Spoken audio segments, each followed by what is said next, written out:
Ladies and gentlemen, the godfather of punk, Iggy Pop. Yeah! I will fuck you up! Iggy Pop made a career out of doing things that looked like terrible ideas. I was the first guy they called a punk. Some of them almost killed him. The only reason I'm doing this is to get my name in more papers and more print. While others changed rock music forever. But in the end, they made him the last true American rock star. This is the story of Iggy Pop.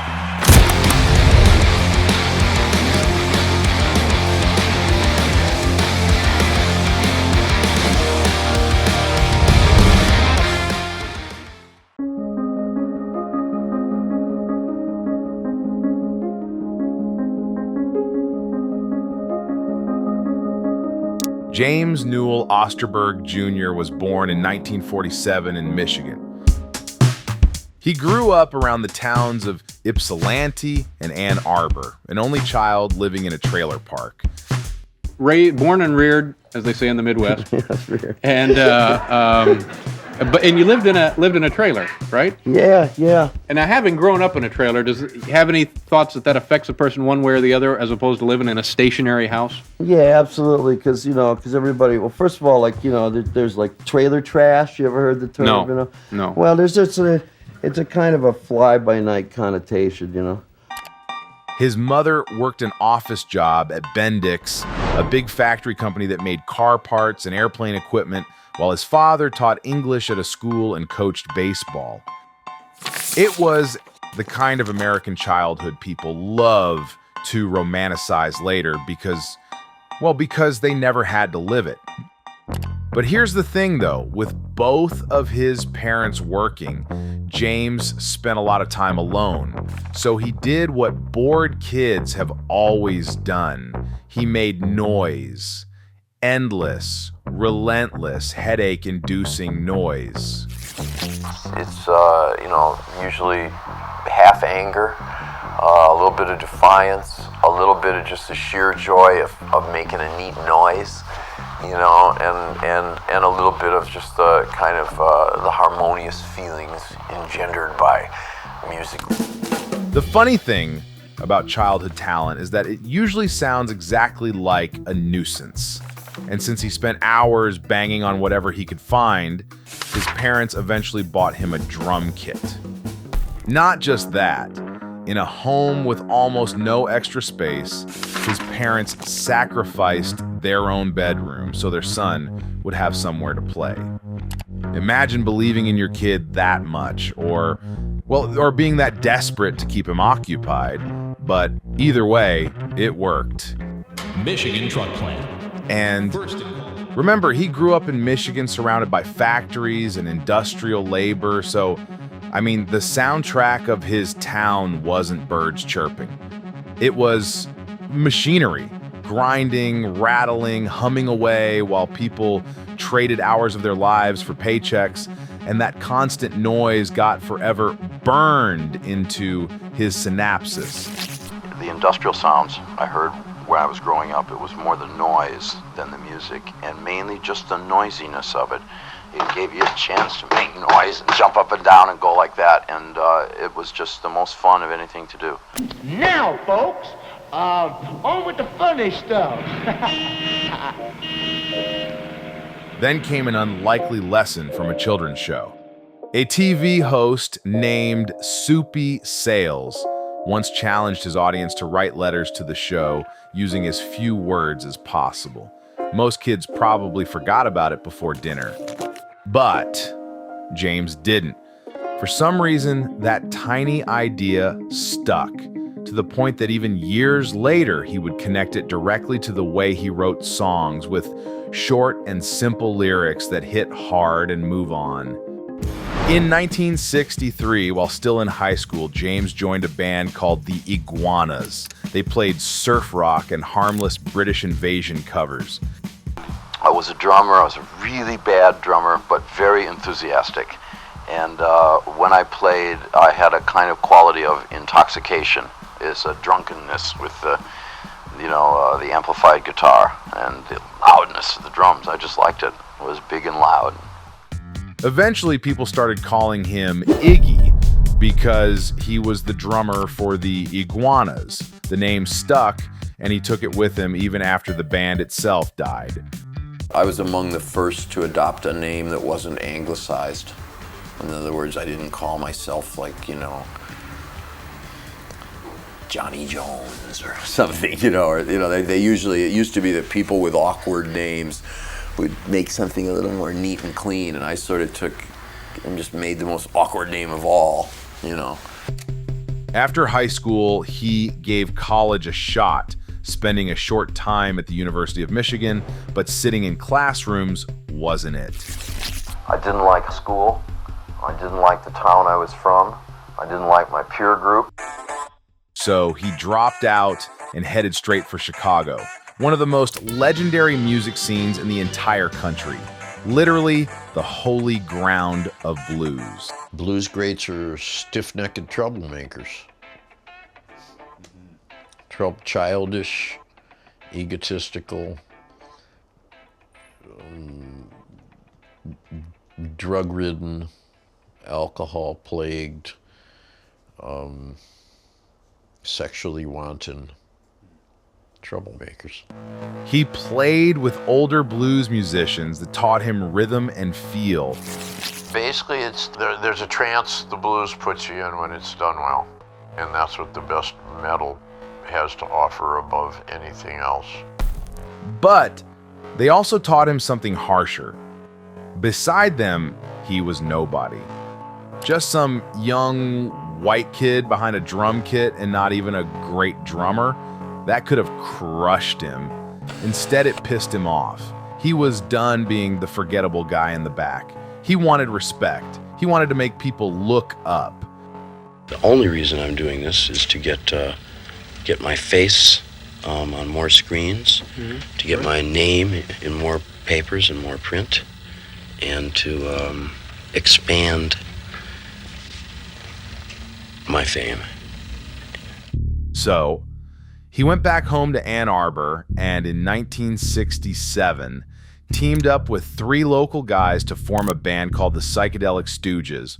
Ron Ashton on guitar, his brother Scott on drums, Dave Alexander on bass, and Iggy out front. They were loud, raw, and slashing, a thick wall of noise that the world would eventually call proto-punk. Basically, the rough, early first version of punk rock before punk even existed. In 1968, the band signed with Elektra Records, the same company that had already built a roster including The Doors, Love, and folk icon Judy Collins. For a group of noisy outsiders from Michigan, it was a huge step up. They also made one small but important change. They dropped the psychedelic, and from that point on, they were simply the Stooges. What nobody realized yet was that the band's greatest talent wasn't making music and sell records. It was turning every opportunity into a disaster.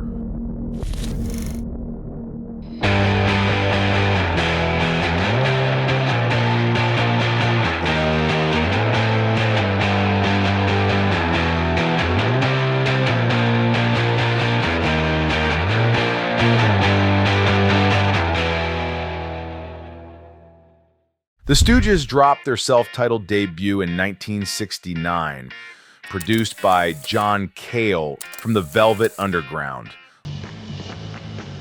Looking back, it feels like the one main goal was simple: to strip down rock music to its bones and remove all decorations. The noises that attracted me originally were things like the machine presses that turns out the fender of a car in a foundry, or the sound of a ship bumping into the dock, or the sound of a space heater when you turn it up in your house and it's kind of bzzz, or the hum of the dishwasher, the electric washer and dryer, these sort of things. That came way before the guitar. Then later it was the guitar. I have more feeling for a guitar played well, personally, than for a synthesizer. The riffs were simple, repetitive, and impossible to mess up. The lyrics sounded bored, hostile, and completely uninterested in the peace and love optimism that still hung over the late 1960s. Today, those songs are considered classics and helped lay the foundation for punk. But at the time, hardly anyone cared. The album sold poorly, critics were often baffled by it, and not for a second did anyone think the Stooges knew how to make rock music. If the record confused people, the live shows genuinely alarmed them. While most rock stars would try to look cool and attractive, Iggy would cut himself on stage, then roll across broken glass, or he would throw himself to the crowds before stage diving even had a name. The very first time I did it, it was the second gig I'd ever played in my life, and I opened up for Frank Zappa and the Mothers of Invention, and I knew he was going to be interesting. Mm-hmm. And it was about 15 minutes into my set, and it was going nowhere. And so I thought, what am I going to do? Listen, there's like 15,000 bands here in the Detroit area, just one place to play. I got to stand out, right? So, just like a little kid, it's a bit hebephrenic of me. I just sort of went, have you ever seen when little kids don't get attention and they just go like that and pretend they're going to fall on the floor? Well, I really did, and that created a stir. Every show felt like it might end with him getting arrested, hospitalized, or both. Funny thing about you get a good band, you get them cooking, and if the beat's right and it's a good riff, nothing hurts. So, it's sort of you get in a bit of a state, I suppose it has to do with your adrenaline glands. But afterwards, that's the trouble,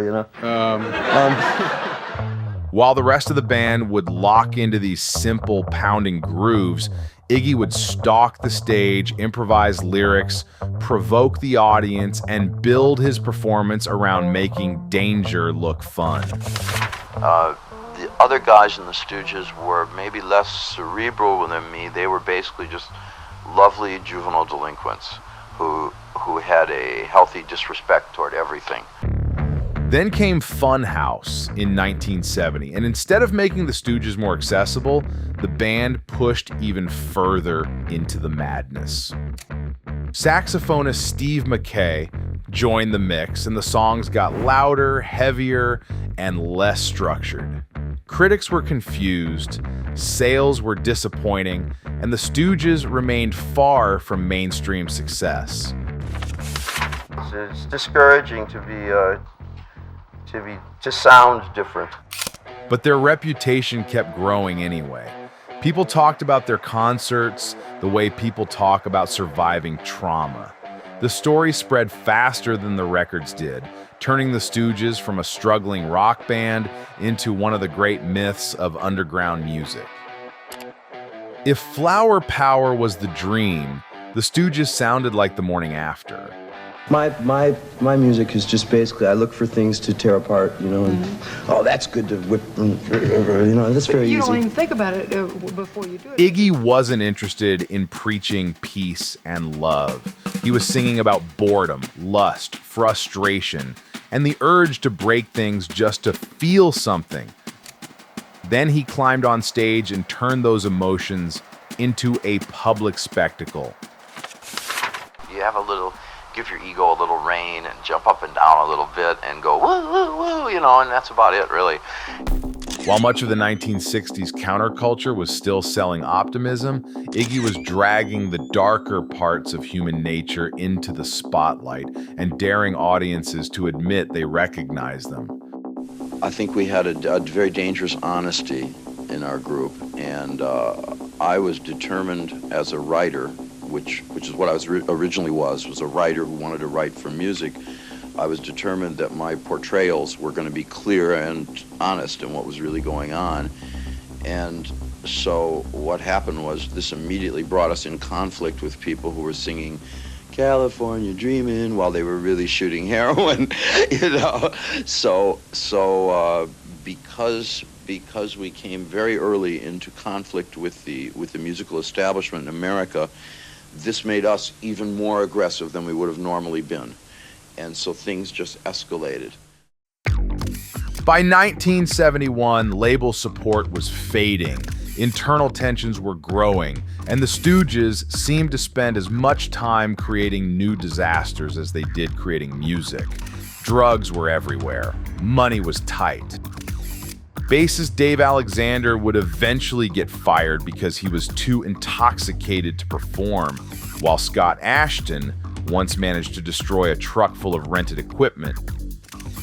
Looking back, it's easy to see them as true pioneers of punk.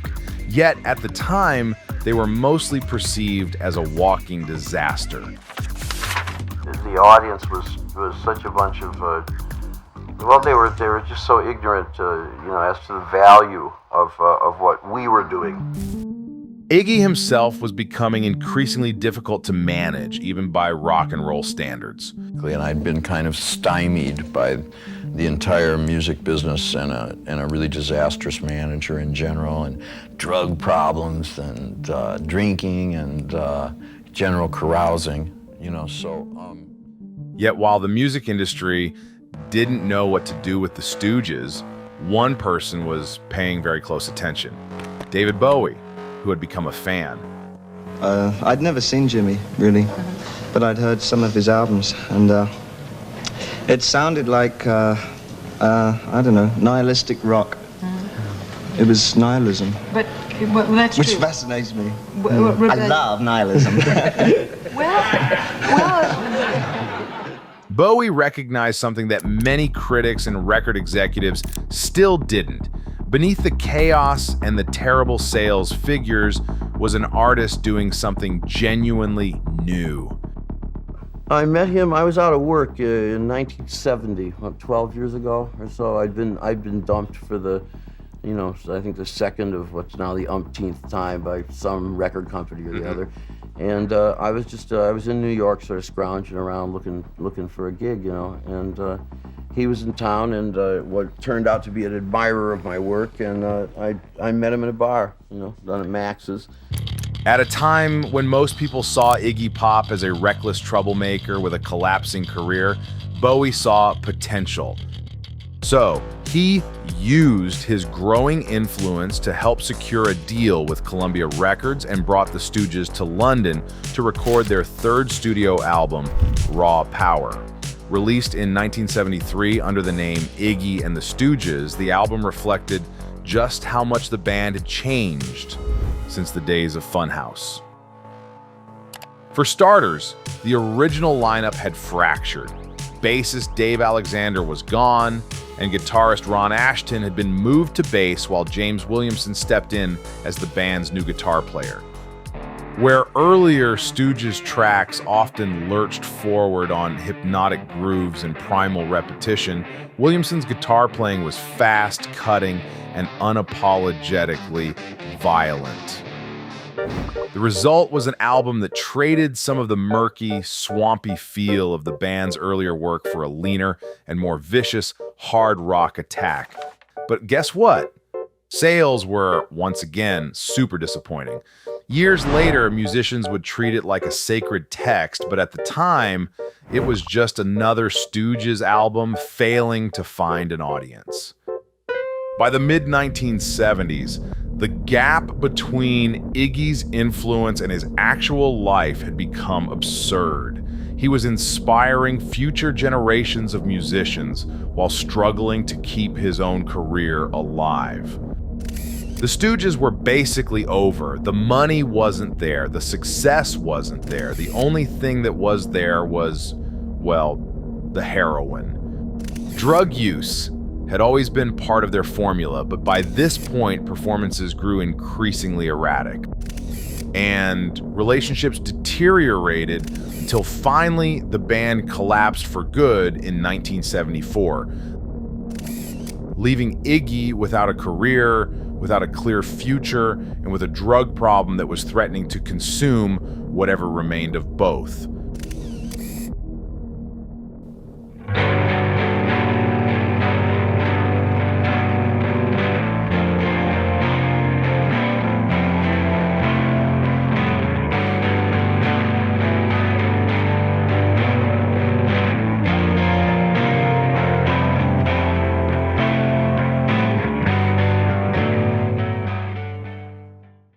By the mid-1970s, Iggy looked finished. The Stooges had collapsed, the records had not sold, and because of his heroin addiction, becoming another rock and roll corpse seemed less like a possibility and more like an inevitability.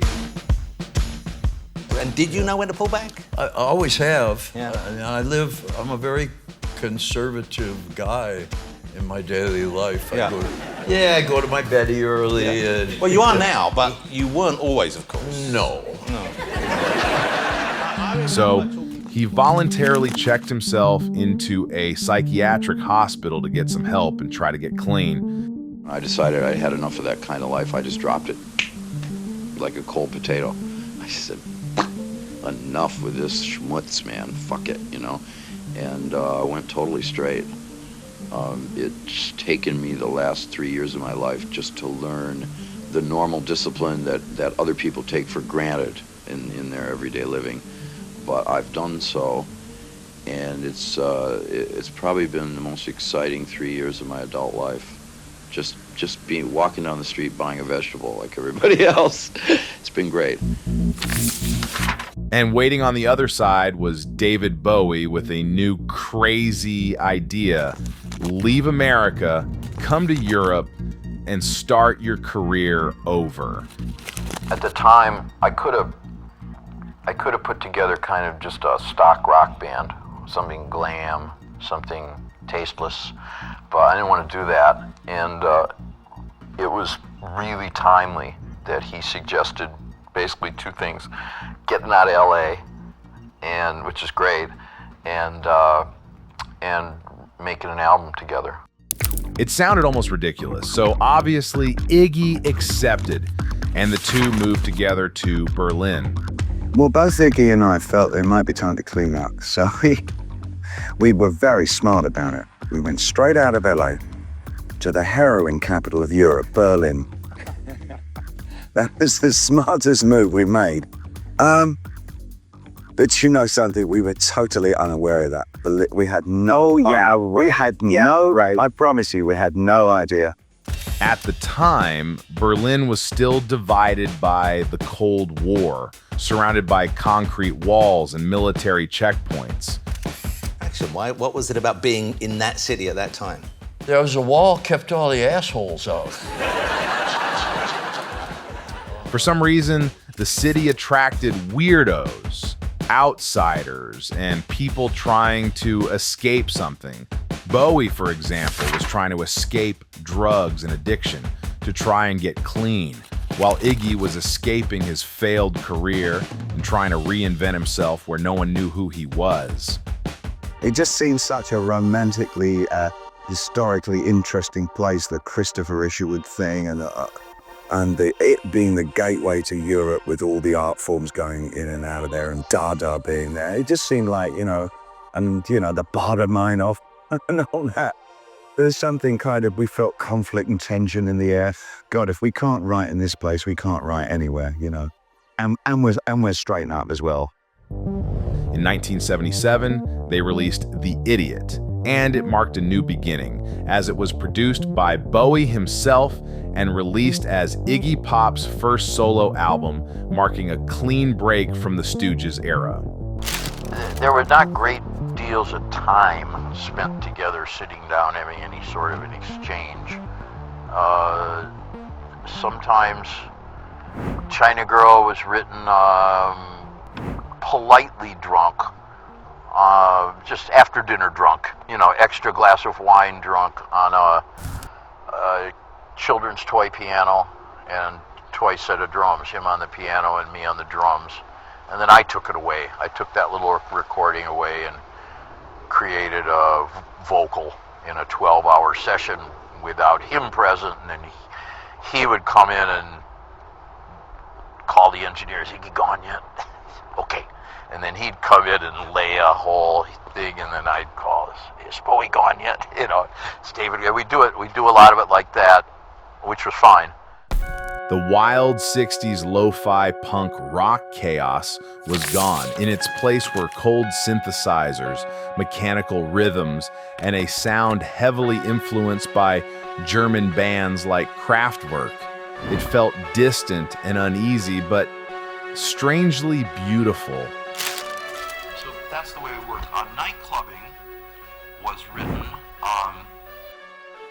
A friend came in with some hideous masks, and each mask represented a very ugly old-age person, an ancient old hag.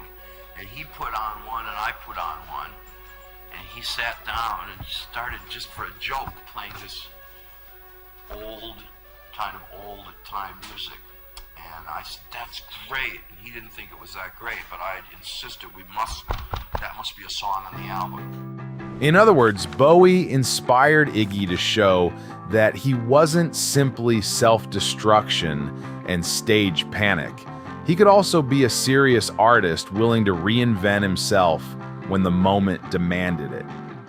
Iggy wasn't going to get anywhere without a shift, and I think it was with his help that I was able to keep going.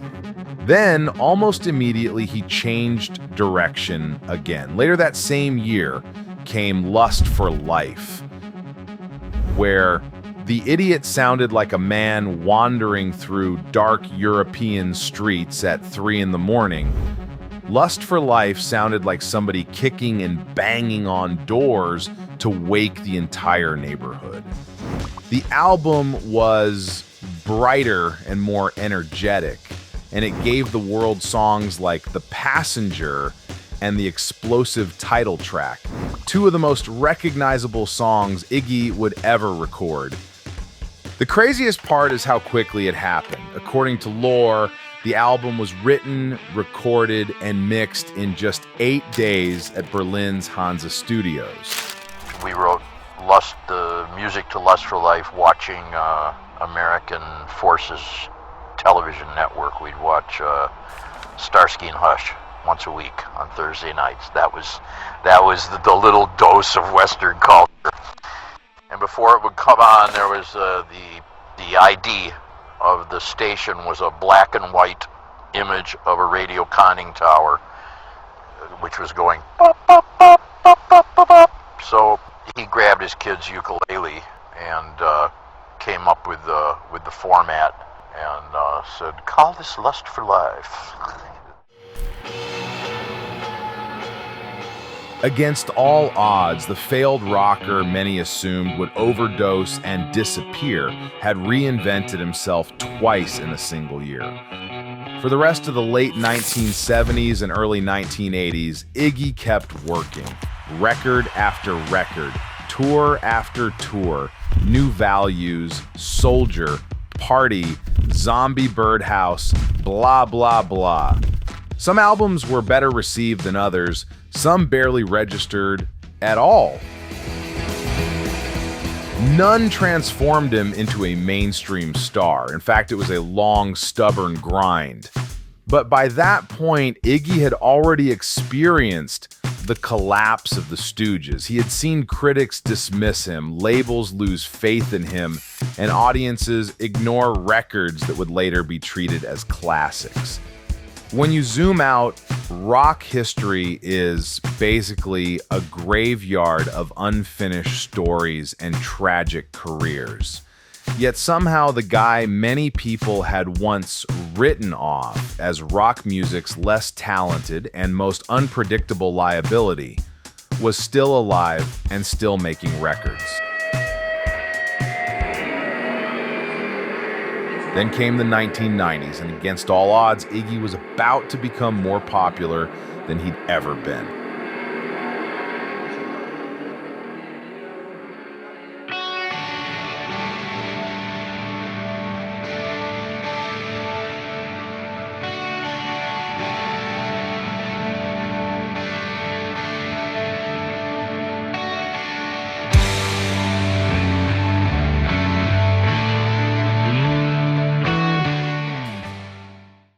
For years, Iggy had been treated as a joke by music critics.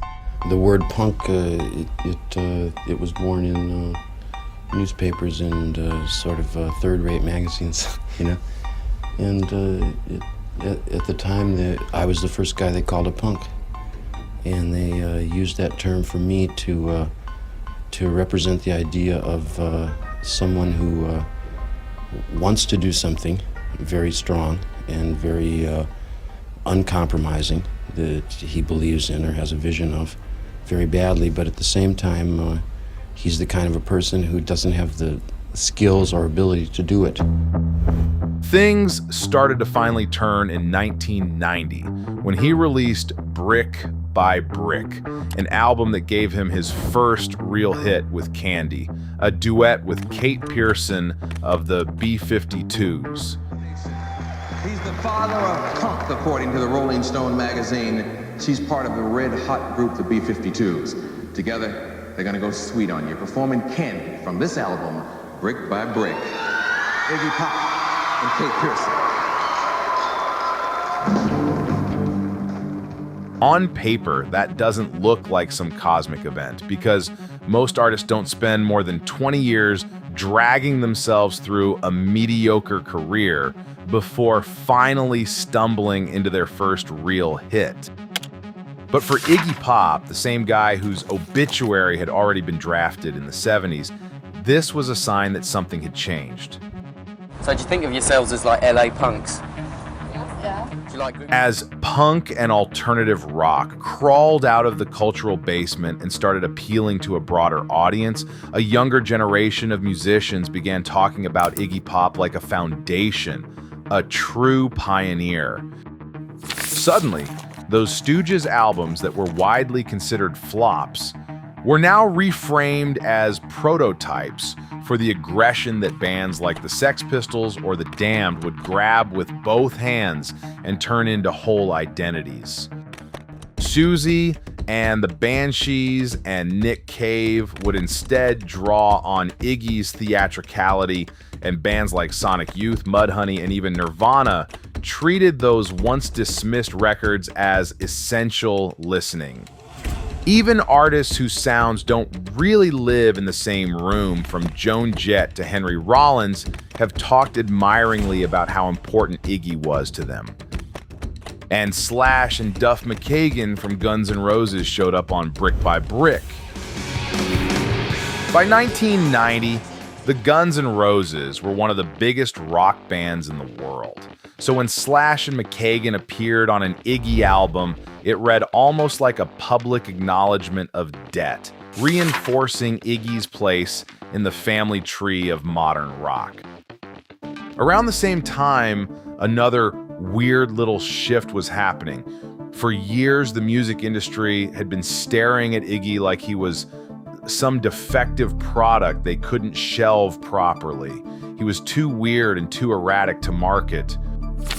Hollywood, meanwhile, didn't seem to have this crisis at all. Filmmakers loved his theatricality.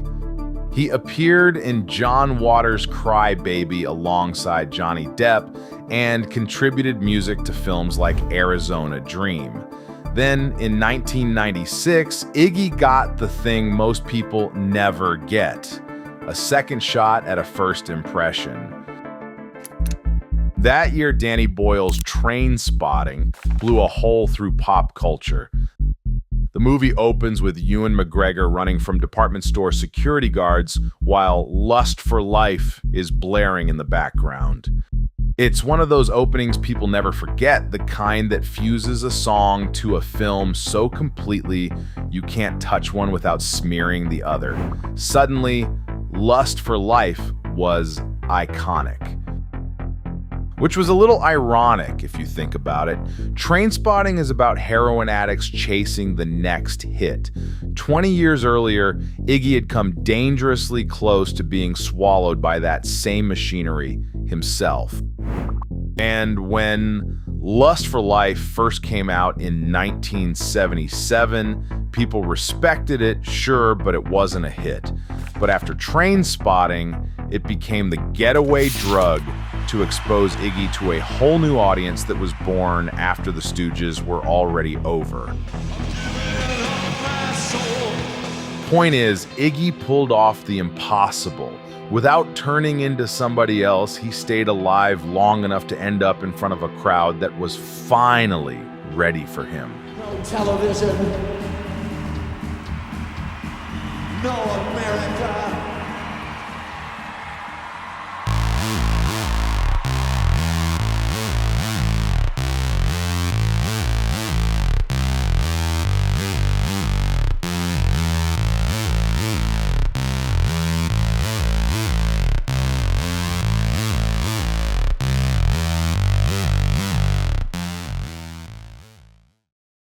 A un grande, él es Iggy Pop y ellos son 41. With Iggy now being cast as a pioneer, it was inevitable that sooner or later somebody was going to suggest a Stooges reunion.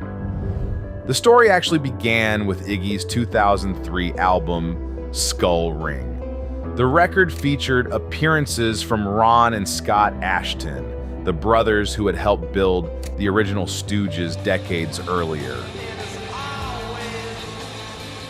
Old chemistry resurfaced. Conversations turned into rehearsals, and before long, one of rock music's most famously broken bands was back together. However, there was one tragic absence. Original bassist Dave Alexander had died in 1975, decades before the reunion became possible. His place was eventually filled by Mike Watt.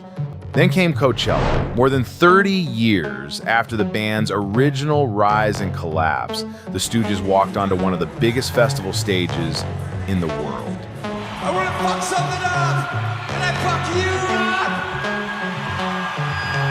Yeah, I will fuck you up. Audiences who had never seen the original Stooges suddenly understood why musicians had spent decades talking about them with near religious reverence. The reunion gave the Stooges something they had rarely enjoyed the first time around, an audience who finally loved them. And I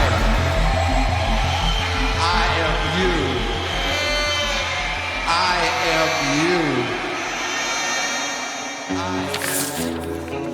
you. In 2007, they released The Weirdness, the first Stooges studio album in more than 3 decades. But to be honest, the reaction was mixed. Part of the problem was expectation. For 30 years, every new generation of musicians seemed to rediscover Funhouse and Raw Power and declare them masterpieces. That is a difficult standard for any band to live up to. While some critics appreciated the fact that in 2007 the Stooges still sounded loud, ugly, and stubbornly committed to being themselves, others felt the record lacked the sense of danger that had made the original albums feel so revolutionary in the first place. Unfortunately, time was also running out. In 2009, Ron Asheton was found dead at his home in Michigan. He had a heart attack at 60 years old, and it is difficult to overstate what Ron meant to the Stooges. Iggy may have been the face of the band, but Ron was responsible for much of the sound that made the Stooges so distinctive in the first place. His guitar playing was primitive, abrasive, and completely unconcerned with traditional ideas of virtuosity. While other guitarists were trying to impress audiences with speed and technical skill, Ron seemed more interested in making his instrument sound poisoned and infected with something dangerous. For decades, he had lived in the shadow of bands that became famous using ideas the Stooges had pioneered. Then, just as the world was finally beginning to celebrate his contribution, he was gone. A year later, the Stooges were inducted into the Rock and Roll Hall of Fame, and for a while, it seemed possible that this was where the reunion story would end. Instead, the band carried on with James Williamson returning to the fold for the first time since the Raw Power era. And in 2013, they released Ready to Die, a title that sounded like either a joke, a warning, or a statement of fact depending on your mood. Then, a year later, another pillar fell. Scott Asheton died in March 2014 at the age of 64. He had spent the previous years dealing with serious health problems following a stroke that had severely impacted his ability to perform. And with both the Asheton brothers gone, the Stooges' story was effectively over. At this point, most artists would have retired, but Iggy has never shown much interest in behaving the way people expect him to. I mean, if we take a little step back, even while the Stooges were active again, he continued wandering into unexpected territory as a solo artist. In 2009, he released Preliminaire, a quiet jazz and chanson-influenced record that sounded nothing like the music most people associated with him. 3 years later came Après, which pushed even further into French song standards and crooner territory. Neither album was designed to satisfy fans hoping for another Raw Power, and that was precisely the point. For more than 40 years, Iggy had made a habit of changing direction whenever people thought they had him figured out. Then he did it again. In 2016, he teamed up with Josh Homme of Queens of the Stone Age to create Post-Pop Depression, an album that sounded surprisingly contemporary, dark, reflective, occasionally funny, and fully aware of the strange position Iggy now occupied as one of the last true rock stars to survive itself.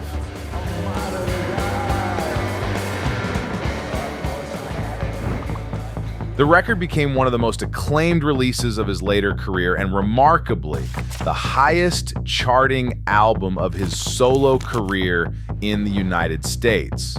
Think about that for a second. After the Stooges, after The Addiction, after David Bowie, after Trainspotting, after the reunions, one of the biggest successes of his career arrived when he was nearly 70 years old. But the strange thing about Iggy is that the recognition is not really the story. The story is that almost everything that made him important looked like failure at the time. The Stooges were never supposed to become one of the most influential bands in rock history. Their records sold poorly, their tours were a disaster. When Iggy disappeared into Berlin with Bowie, few cared for a comeback.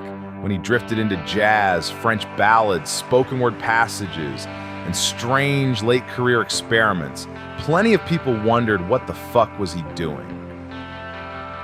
Then, time would pass, and somehow it would all make sense. The shy kid from Michigan became a proto-punk revolutionary. The revolutionary became a self-destructive cautionary tale.